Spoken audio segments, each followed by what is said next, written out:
हर्षित आगे जा, इसको अरेंज करना है। ध्यान रखना, इंपॉर्टेंट क्वेश्चन है बहुत। BeCO3, MgCO3, CaCO3, SrCO3, BaCO3, BeSO4, MgSO4, आगे बढ़िए, CSO4, SrSO4, BSO4, एक और BeOH whole twice, MgOH whole twice, CaOH whole twice, SrOH whole twice, PH whole twice. Arrange करना है इनको सॉलिबिलिटी के अंदर, सही ना? इनको सॉलिबिलिटी में अरेंज करना है बहुत प्रॉपर तरीके से। जल्दी से ट्राई करेंगे और एक क्वेश्चन और लिख लेंगे। इसको अरेंज करना है N minus P minus O minus S minus F minus Cl minus, इनको अरेंज करना है आयनाइजेशन एनर्जी में। क्लियर? इनको अरेंज करना है आयोनाइजेशन एनर्जी में। क्या क्वेश्चन क्लियर है?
अच्छा आंसर बोलना किसी को इसका, एक बार इसका आंसर बोलना किसी को।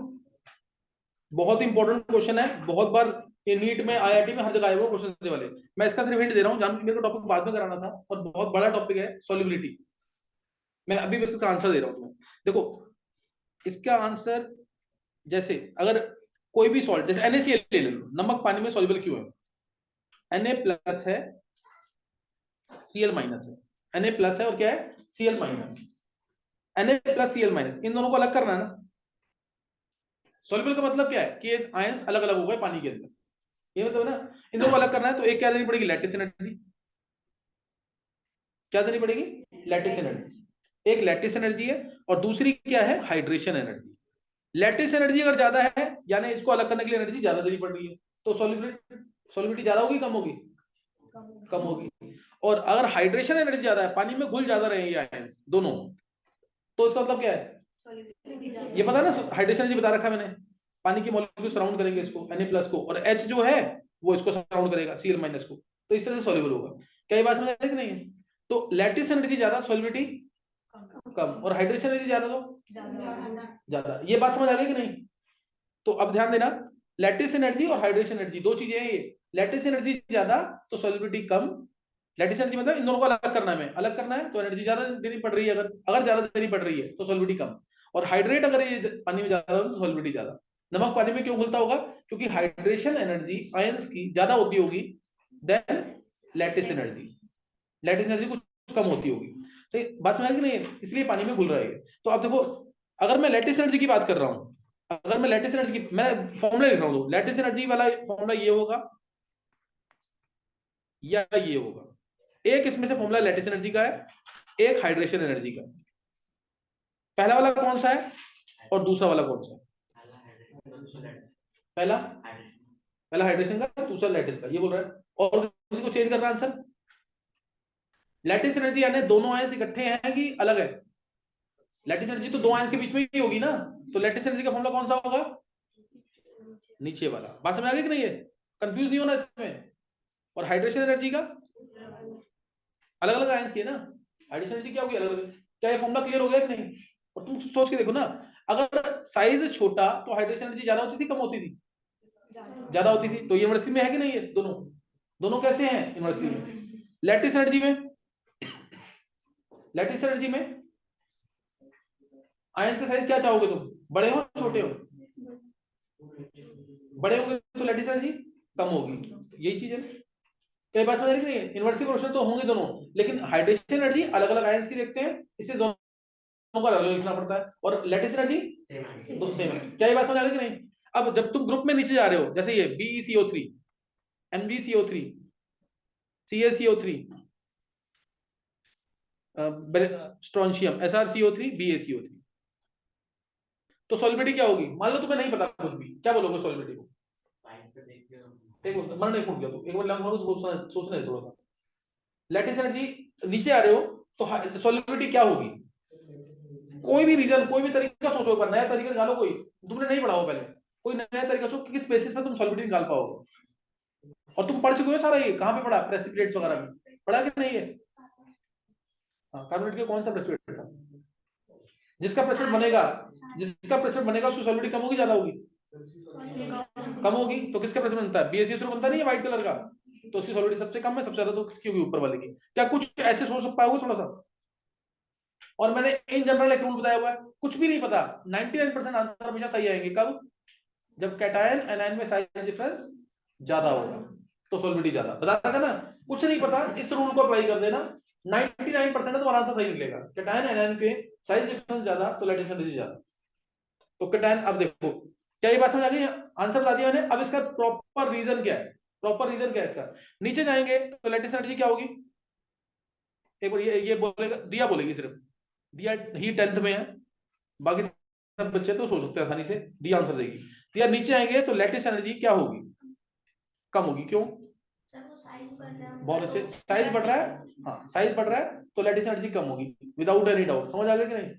और नीचे आने पे हाइड्रेशन एनर्जी क्या होगी, वो भी कम होगी, क्योंकि कार्बोनेट आयन तो कॉमन है। Be2 plus Mg2 plus, size बढ़ रहा है, साइज बढ़ रहा है तो हाइड्रेशन एनर्जी भी क्या होगी, कम होगी। दोनों कम हो रही है ना, तो क्या तुम आंसर निकाल सकते हो कभी भी? कंफ्यूजन हमेशा रहेगा कि नहीं? कंफ्यूजन हमेशा रहेगा, है ना। हाइड्रेशन एनर्जी भी कम हो रही है और लैटिस एनर्जी भी कम हो रही है, दोनों कम हो रही है। हम क्या चाहेंगे, हाइड्रेशन एनर्जी बढ़े लेकिन लैटिस एनर्जी क्या हो, कम हो। तो एक फैक्टर क्या कर रहा है, फेवर कर रहा है, और एक फैक्टर क्या है, अगेंस्ट है। कई बात समझ आ रही है कि नहीं? इसलिए क्या सॉलिबिलिटी हम डिसाइड कर सकते हैं कभी भी? ये होगा एक्सपेरिमेंटल की नहीं पूरा। फिर भी कुछ रूल्स हैं, जो मैं रूल्स तुम्हें नहीं बता रहा अभी में, यहाँ पे मैं तुम्हें रीजन दे दूंगा। तुम्हें ये पता है यहाँ पे कार्बन आयन बड़ा है कि छोटा है? बहुत ही बड़ा है कार्बन आयन, बहुत बड़ा। अब Be2 प्लस ये, Mg2 प्लस ये, Ca2 प्लस ये हो गया, Sr2 प्लस थोड़ा और बड़ा, Ba2 प्लस और बड़ा। क्या क्या कैटायन का साइज में जो डिफरेंस आ रहा है वो इसके कंपेरिजन, एनायन के साइज में डिफरेंस जो है, कंपेरेबल है कि कुछ भी? सारे आयंस इसके कंपेरिजन में छोटे माने जाएंगे कि नहीं? जब सारे आयंस छोटे ही है इसके कंपेरिजन, मान लो ये 10 पिकोमीटर, ये 20 पिकोमीटर, 30, 40, 50 और ये 500, ये 500 पिको, ऐसे मैं अंदाजा दे रहा हूं। तो क्या एनायन के कंपैरिजन में कैटायन का जो साइज का वेरिएशन है कोई मायने रखता है इधर? क्या सिग्निफिकेंट है? बिल्कुल भी नहीं ना। तो इसका मतलब लैटिस एनर्जी क्या मानोगे, ऑलमोस्ट कांस्टेंट। नहीं समझ बात? लैटिस एनर्जी डिक्रीज कर, अभी जैसे दिया ने बोला कि लैटिस एनर्जी डिक्रीज करेगी, अगर मैं डिक्रीज बोलूं या कांस्टेंट बोलूं, क्या एक ही बात है कि नहीं? क्यों ये बात है कि क्योंकि कार्बन आयन क्या है, बहुत बड़ा। कार्बन आयन क्या है, बहुत। कार्बोनेट आ जाए, सल्फेट आ जाए, बहुत बड़े ना, तो lattice energy remains almost constant. लेकिन हाइड्रेशन एनर्जी तो क्या कर रही है, इसकी तो कॉमन है, ये तो कॉमन ही है ना, लेकिन इसकी क्या कर रही है, Be2 प्लस Mg2 प्लस इन सबकी डिक्रीज कर रही है। हाइड्रेशन एनर्जी डिक्रीज कर रही है, लैटिस एनर्जी कांस्टेंट है, तो सॉल्युबिलिटी क्या होगी, कम होगी। समझ आ गया कि नहीं है? प्रूव हो गया कि नहीं है? तो ये प्रॉपर आंसर लिखते हैं पेपर में अगर आता है, अभी तो नहीं आएगा पेपर में, कोर्स में नहीं है, स्कूल के सिलेबस में नहीं आएगा, लेकिन वैसे ये बहुत इंपॉर्टेंट है। लैटिस एनर्जी क्या है, constant, almost constant because of larger carbonate ion. लेकिन हाइड्रेशन एनर्जी क्या है, हाइड्रेशन एनर्जी डिक्रीज हो रही है। हाइड्रेशन एनर्जी क्या हो रही है, डिक्रीज हो रही है, तो क्या बोलोगे, सॉल्युबिलिटी कम हो जाएगी। क्या क्लियर है ये? समझ आ गया कि नहीं? अब तुम मैथमेटिकली जाओगे ना, वो भी निकल जाएगा आंसर। देखो हाइड्रेशन एनर्जी सोचो यहाँ पे, कार्बन आयन बहुत बड़ा, कार्बोनेट बड़ा है कि नहीं? कार्बोनेट आयन अगर बहुत बड़ा है तो क्या होगा, 1/r माइनस बहुत छोटा नहीं हो गया क्या? जब ये बहुत छोटा तो हट गया, नहीं समझ बात? तो अब हाइड्रेशन एनर्जी सिर्फ किस पर डिपेंड कर रही है, कैटायन पे। नीचे आने पर कैटायन का साइज बढ़ेगा तो हाइड्रेशन एनर्जी डिक्रीज करेगी। क्या समझ आ गया? नीचे चेक करो, lattice energy r plus plus r minus है।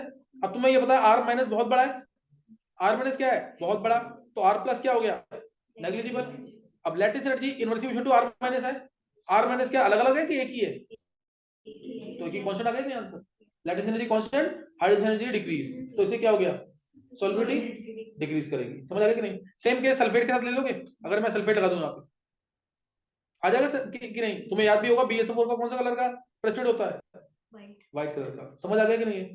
तो ऐसे डिसाइड करना है, लेकिन हर केस में हम डिसाइड नहीं कर पाएंगे जब कैटायन एनायन का साइज लगभग क्या हो, सेम हो या आसपास में हो। जैसे अब BeO छोड़ ट्वाइस, मैं इसका आंसर दे रहा हूं, BeO छोड़ ट्वाइस, MgO छोड़ ट्वाइस, CaO छोड़ ट्वाइस, सर इसमें SrO उल्टा हो गया। छोड़ ट्वाइस। हाँ हाँ, इसमें उल्टा है, BaO छोड़ ट्वाइस, है ना। इसमें क्या होगा, इसमें क्या हो जाएगा, BeO छोड़ ट्वाइस, MgO छोड़ ट्वाइस, CaO छोड़ ट्वाइस, SrO छोड़ ट्वाइस, SbO छोड़ ट्वाइस। इसमें क्या होगा, इसमें आंसर इंक्रीज है, तो तुम क्या बोलोगे, लैटिस एनर्जी भी नीचे डिक्रीज कर रही है, हाइड्रेशन भी डिक्रीज कर रही है, कौन ज्यादा डिक्रीज कर रही है, लैटिस एनर्जी, इसीलिए सॉल्युबिलिटी बढ़ गई। ये अगर अच्छा इसको एक्सपेरिमेंटल में मानोगे कि नहीं? अब क्या इसका कोई रीजन बन सकता है? नहीं बन सकता ना, क्योंकि दोनों डिक्रीज कर रही है। तो अगर आंसर तुम्हारा सॉल्युबिलिटी बढ़ रही है तो मैं कहूंगा लैटिस एनर्जी ज्यादा डिक्रीज कर रही है देन हाइड्रेशन एनर्जी। और अगर उल्टा होता तो मैं कहता हाइड्रेशन एनर्जी ज्यादा डिक्रीज कर रही है। समझ आई बात कि नहीं है? क्या सॉल्युबिलिटी का कंसेप्ट क्लियर हो गया कि नहीं? याद करने वाला पार्ट में बता दूंगा बाद में इनऑर्गेनिक के कंसेप्ट में, लेकिन अभी तुम इतना याद ध्यान रख लो कि कार्बोनेट और सल्फर पूछा ही यही गया है, चाहे नीट हो, IIT मेंस हो, IIT एडवांस भी हो, पूछे ये तीन ही जाते हैं हमेशा, ये तीन ही ज्यादा इंपॉर्टेंट है, यही पूछे जाते हैं। अब जैसे एक क्वेश्चन NCERT का कि LiCl एक कंपाउंड ऐसा है, LiCl एक ऐसा कंपाउंड है जो सॉल्युबल है एसीटोन में भी और पानी में भी, क्या आंसर दोगे? दोनों में सॉल्युबल है, तो क्या बोलेंगे इसके अंदर? और LiF ऐसा है, हर जगह इनसॉल्युबल आ रहा है LiF। NCERT का क्वेश्चन है और ये पूछा हुआ है, LiCl इज सॉल्युबल इन तो ये पानी में भी और पाइरिडीन में भी इस टाइप से सब में सॉल्युबल है। रीजन क्या होगा इसके अंदर, क्योंकि इसके अंदर कोवेलेंट कैरेक्टर है, तो ये जैसे इथेनॉल के अंदर सॉल्युबल होगा, एसीटोन में सॉल्युबल होगा, बात समझ रहे हैं, कोवेलेंट कैरेक्टर है, but it is also got sufficient ionic character and hence it is also soluble in water also. समझ आ रही है क्या बोला मैंने? जो आयनिक कंपाउंड से कहां सॉल्युबल होते हो, आयनिक कंपाउंड्स पानी के अंदर, पानी के अंदर होते हैं ना, और कोवेलेंट कंपाउंड कहां सॉल्युबल होते हैं, कोवेलेंट वाले ऑर्गेनिक सॉल्वेंट्स के अंदर। तो इसके अंदर कोवेलेंट कैरेक्टर तो है ही। LaCl को तुम कोवेलेंट बोलोगे आयनिक बोलोगे, कोवेलेंट। लिथियम के कंपाउंड्स कोवेलेंट होते हैं, फ्लोरीन को हटा दो बस, लिथियम कंपाउंड क्या होता है, कोवेलेंट होता है, फ्लोरीन को हटा दो, तो लिथियम के कंपाउंड्स कोवेलेंट है, फ्लोरीन को हटा दिया मैंने यहाँ पे।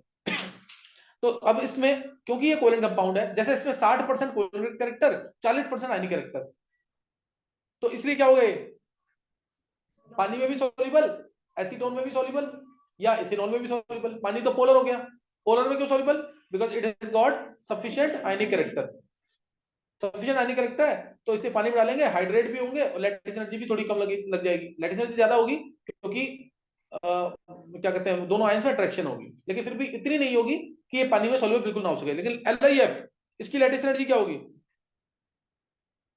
इसकी लैटिस एनर्जी क्या होगी, बहुत ही ज्यादा होगी ना, Li plus F negative, no doubt इसकी हाइड्रेशन एनर्जी भी ज्यादा होगी, Li प्लस छोटा F माइनस छोटा, लेकिन फिर भी लैटिस एनर्जी इतनी ज्यादा है कि ये ना तो पानी में सॉल्युबल है, ना ही पाइरिडीन के अंदर, ना पानी में ना इथेनॉल में। ये इंपॉर्टेंट क्वेश्चन है, ध्यान से LiC is soluble both in acetone as well as water, या pyridine as well as water, इस टाइप से। तो ये ध्यान रखना इसका, LiCl का कैसे याद रखना, भूलना नहीं।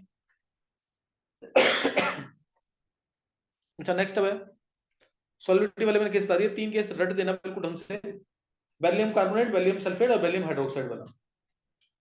मैंने बेरिलियम हाइड्रोक्साइड और बेरियम हाइड्रोक्साइड को चेक करना है, कौन सा एक टेस्ट ट्यूब में बेरिलियम हाइड्रोक्साइड है, एक टेस्ट ट्यूब में बेरियम हाइड्रोक्साइड है। अगर मेरे को पता लगाना है किसमें क्या है, तो क्या डालेंगे, दोनों टेस्ट में पानी डाल देंगे, जिसमें कुछ टाइम के बाद सॉल्युबल हो जाए, वो उसमें क्या है, उसमें क्या होगा, बेरियम हाइड्रोक्साइड। एक टेस्ट ट्यूब में बेरिलियम कार्बोनेट है, दूसरी टेस्ट ट्यूब में बेरियम कार्बोनेट है, तो क्या करेंगे,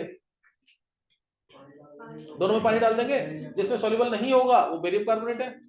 समझ आइए कि नहीं, BeO BaO which is more soluble, BeO BaO which is more soluble, BeO मतलब BeO छोल्टवाइज, यही तो मतलब पानी डाला ना, BeO छोल्टवाइज बन गया कि नहीं, तो BaO छोल्टवाइज इज मोर सॉल्युबल। क्या बात समझ आ रही है कि नहीं, BaO छोल्टवाइज इज मोर सॉल्युबल। ये वाले केस में बोला, इसके बहुत सारे क्वेश्चन, हजारों क्वेश्चन बनते हैं इसके सॉल्युबिलिटी के, लेकिन ये 3-4 जो इंपॉर्टेंट वाले केस है ना, और एस ब्लॉक के लिए बहुत इंपॉर्टेंट है, मैंने तुम्हें सिर्फ वही बताया, मैंने सिर्फ वही बताया, सही है। तो ये चीज ध्यान रखना एक बार। नेक्स्ट,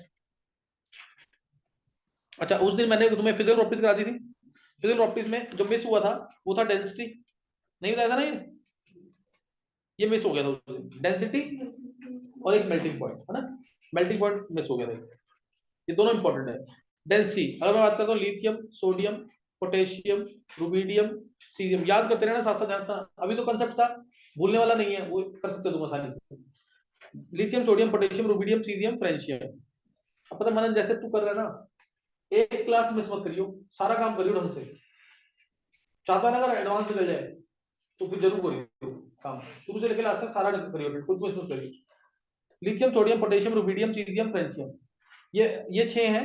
डेंसिटी बतानी है इसकी ऐसे ही, beryllium, magnesium, calcium, strontium, barium, radium. देखो एक तो विदाउट एनी डाउट पीरियड में जाएंगे, डेंसिटी अगर निकालनी है, डेंसिटी होती है mass by volume, density mass by volume होती है, ग्रुप में क्या होगा, पीरियड में क्या होगा, बरसता को सोच करके सबको सोचना है, सबको सोचना है, और ट्राई आयुष तू भी करेगा आंसर, एक बार देख क्या आंसर बोलता तू, पीरियड में और ग्रुप में डेंसिटी पे क्या फर्क पड़ेगा।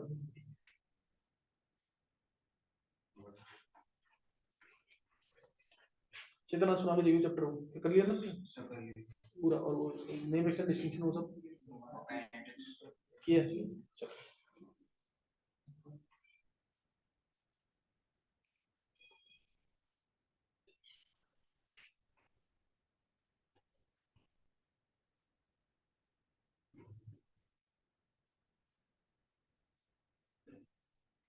सबसे ज्यादा तो 11th क्लास में ना सिंसियरिटी थी, मतलब निष्ठा भी है, कीर्ति भी है, प्रियंका भी है, मानसी भी है, सबने अटेंड किए बहुत ढंग से क्लासेस, मतलब विदाउट ए मिस। लेकिन जो मतलब फिर भी ना दिमाग में एक बार को आता है कि नंबर 1 पे कौन था जिसने बहुत प्रॉपर्ली क्लास अटेंड किया, पढ़ के भी आया है, दिया दिमाग में, पता है ना तुम लोगों को। 10th में है, उसने पूरा मैनेज किया ढंग से और बहुत ढंग से क्लासेस अटेंड की। तो यही चीज ना 12th में मत करना बिल्कुल भी, टाइम पे काम करना पूरा सारा ढंग से, 1% भी दिक्कत नहीं आएगी।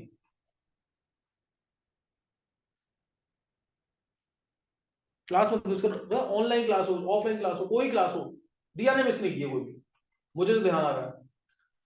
और कभी अगर हुई वन से हुआ भी है तो या तो उसकी मम्मी का मैसेज आ गया या फिर इसका दिया का मैसेज आ गया, उसको कोई पेपर आ होगा कुछ दिया ध्यान, मेरे को एक आध मैसेज ध्यान आ रहे हैं बस, मम्मी ने किया शायद, हाँ, कि क्या कहते हैं मिस हो जाएगी क्लास इसकी। मतलब रिजल्ट लाने के लिए सिर्फ सबसे इंपॉर्टेंट है लास्ट डे तक, जब तक तुम्हारा पेपर नहीं हो रहा टीचर के टच में रहना जरूर, चाहे तुम्हारे डाउट्स हैं, चाहे तुम सुना रहे हो, कुछ भी कर रहे हो, नहीं ये नहीं, ये काम नहीं किया ना, फिर रिजल्ट नहीं आने वाला बिल्कुल भी, कुछ भी कर लो तुम।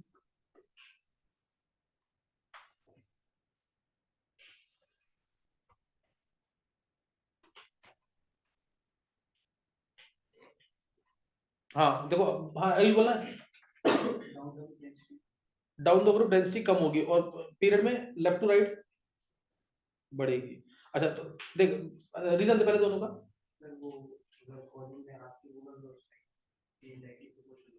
साइज के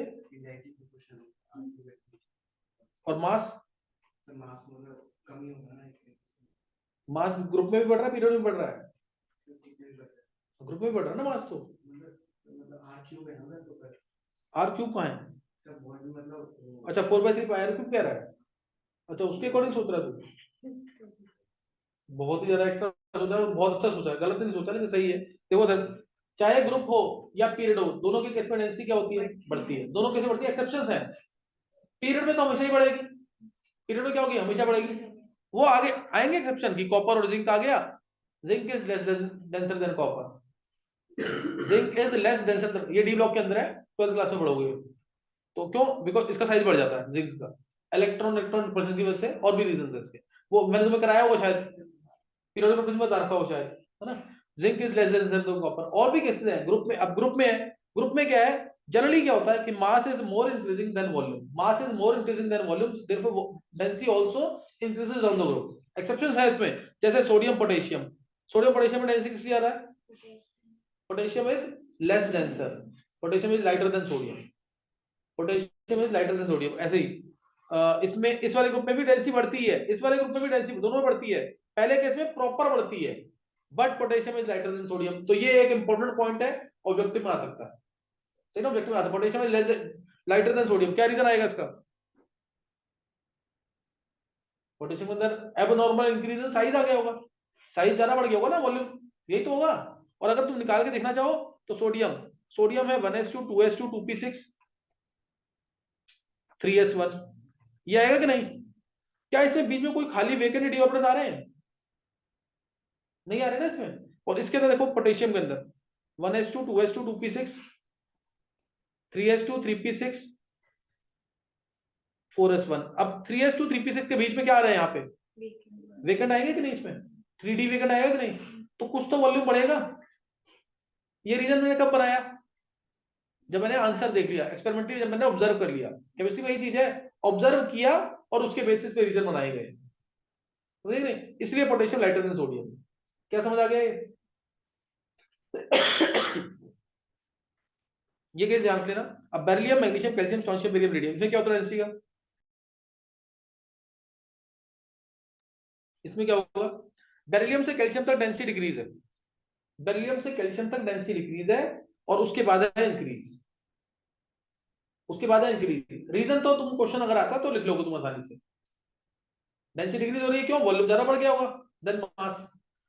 तो इसमें ओवरऑल ऑर्डर बहुत इंपॉर्टेंट है, जरूर करना है ओवरऑल ऑर्डर। सबसे ज्यादा डेंसिटी किसकी होगी, रेडियम की, उसके बाद भी बेरियम की, बेरियम के बाद स्ट्रोंशियम की, इसके बाद भी बेरिलियम की, फिर मैग्नीशियम की, और लीस्ट डेंसर कौन सा है, कैल्शियम। तो बुक में तो सिर्फ ये लिखा हुआ है, एनसीईआरटी में लेकिन टेबल बना रखा है, पूरा दे रखा है, इसकी ये डेंसिटी है, इसकी ये डेंसिटी, इसकी डेंसिटी, इस तरीके से सबकी, जैसे अभी ये वाला ग्रुप है, ये वाला ग्रुप है ना, इन सबकी डेंसिटी अल्फी मेटल्स की वाटर से ज्यादा होगी कम होगी? इन सबकी डेंसिटी, इन सबकी डेंसिटी वाटर से ज्यादा होगी कम होगी? क्या बोलोगे?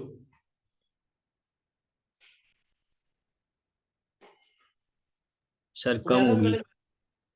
नहीं, इसमें लिथियम को छोड़ के सबकी डेंसिटी ज्यादा। तुम्हें ऐसा भी क्वेश्चन कराया था, all alkali metals they are very reactive and immediately form oxides with air, या लाइन याद है ना? इसीलिए इनको हम रखते हैं केरोसिन ऑयल में, लेकिन लिथियम को नहीं रखते, क्योंकि लिथियम क्या करता है, it floats upon kerosene oil. Then क्यों? Because it is less denser. इसलिए इसको कहाँ रखते थे? पैराफिन वैक्स में। इसको रखते हैं पैराफिन वैक्स में। क्या ये बात समझ आएगी कि नहीं? तो ये चीज तुम्हें ध्यान रखनी है। इसको lithium is wrapped under paraffin wax. All alkali metals they are kept under kerosene oil. तो केरोसिन ऑयल रखते हैं, नीचे रहेंगे, ऑक्सीजन के कांटेक्ट में नहीं आएंगे, तो हम इसको रख सकते हैं, फ्री स्टेट में रख सकते हैं। लेकिन इसको लिथियम को रखते हैं रैप करके पैराफिन वैक्स में। क्यों? क्योंकि लिथियम तो फ्लोट करता है केरोसिन ऑयल में, फ्लोट करेगा यानी डेंसिटी कम होगी।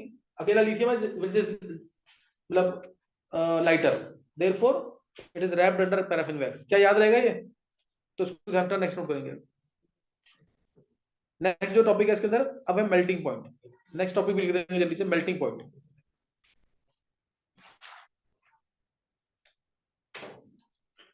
मेल्टिंग पॉइंट फिजिकल प्रॉपर्टीज के अंदर मेल्टिंग पॉइंट में लिथियम, सोडियम, पोटेशियम, रुबिडियम। अच्छा ये तो पता लग गया ना, ग्रुप 1 ग्रुप 2 किसकी डेंसिटी ज्यादा?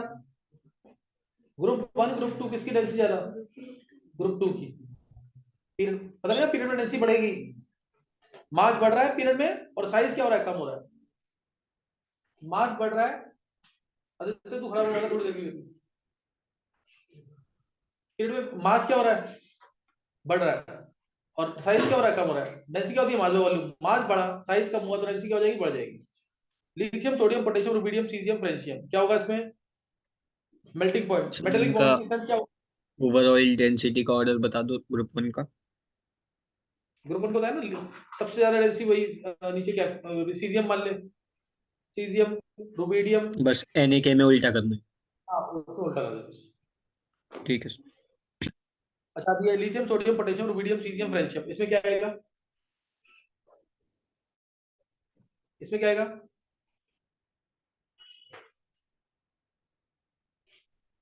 नीचे जाएंगे, साइज बढ़ रहा है, साइज बढ़ रहा है, valence electrons less tightly held होंगे। मेटेलिक साइज बढ़ रहा है, मेटेलिक बॉन्ड की स्ट्रेंथ क्या हो जाएगी? कम हो जाएगी। इससे मेल्टिंग पॉइंट क्या होगा? कम होगा। मेल्टिंग पॉइंट बॉइलिंग पॉइंट क्या हो जाएंगे? कम हो जाएंगे। ये ध्यान रखना, metallic bond strength, metallic bond strength is directly proportional to number of valence electrons, is directly proportional to number of valence electrons, inversely proportional to size। याद रहेगा ये मेटेलिक बॉन्ड की स्ट्रेंथ, और ज्यादातर यही डिसाइड कर देगी क्या? मेल्टिंग पॉइंट को, बॉइलिंग पॉइंट को। अगर मेटल्स है तो, नॉन मेटल्स है तो मेटल फोर्सेस देखेंगे। नॉन मेटल्स से क्या देखेंगे? मेटल और फोर्सेस। मेटल्स है तो क्या देखेंगे? Metallic bond. और क्रिस्टल है विदाउट एनी डाउट, उनकी उनका melting point, boiling point, density नहीं, मेल्टिंग पॉइंट, बॉइलिंग पॉइंट क्या होगा? सबसे ज्यादा। क्रिस्टल अगर आ गए, क्रिस्टल जैसे डायमंड क्रिस्टल है, ऐसा ही O2 क्रिस्टल पूरा, सारे कोवलेंट बॉन्ड्स हैं, तो इसलिए उसमें क्या हो जाएगा? उसमें क्या हो जाएगा? मेल्टिंग पॉइंट सबसे ज्यादा। ठीक है हाँ।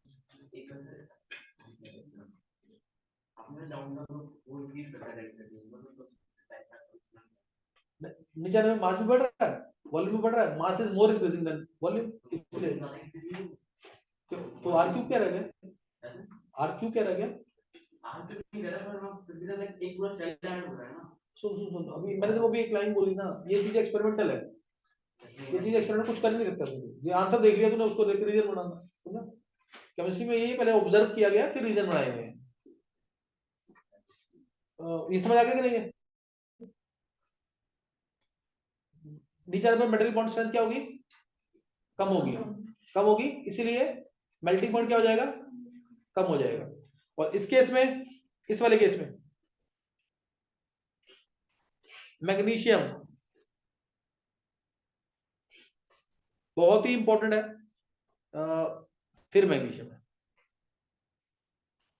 मैग्नीशियम पीछे आएगा। क्या रीजन होगा इसका? एक बार रीजन करके बता रहा हूं मैं इसका।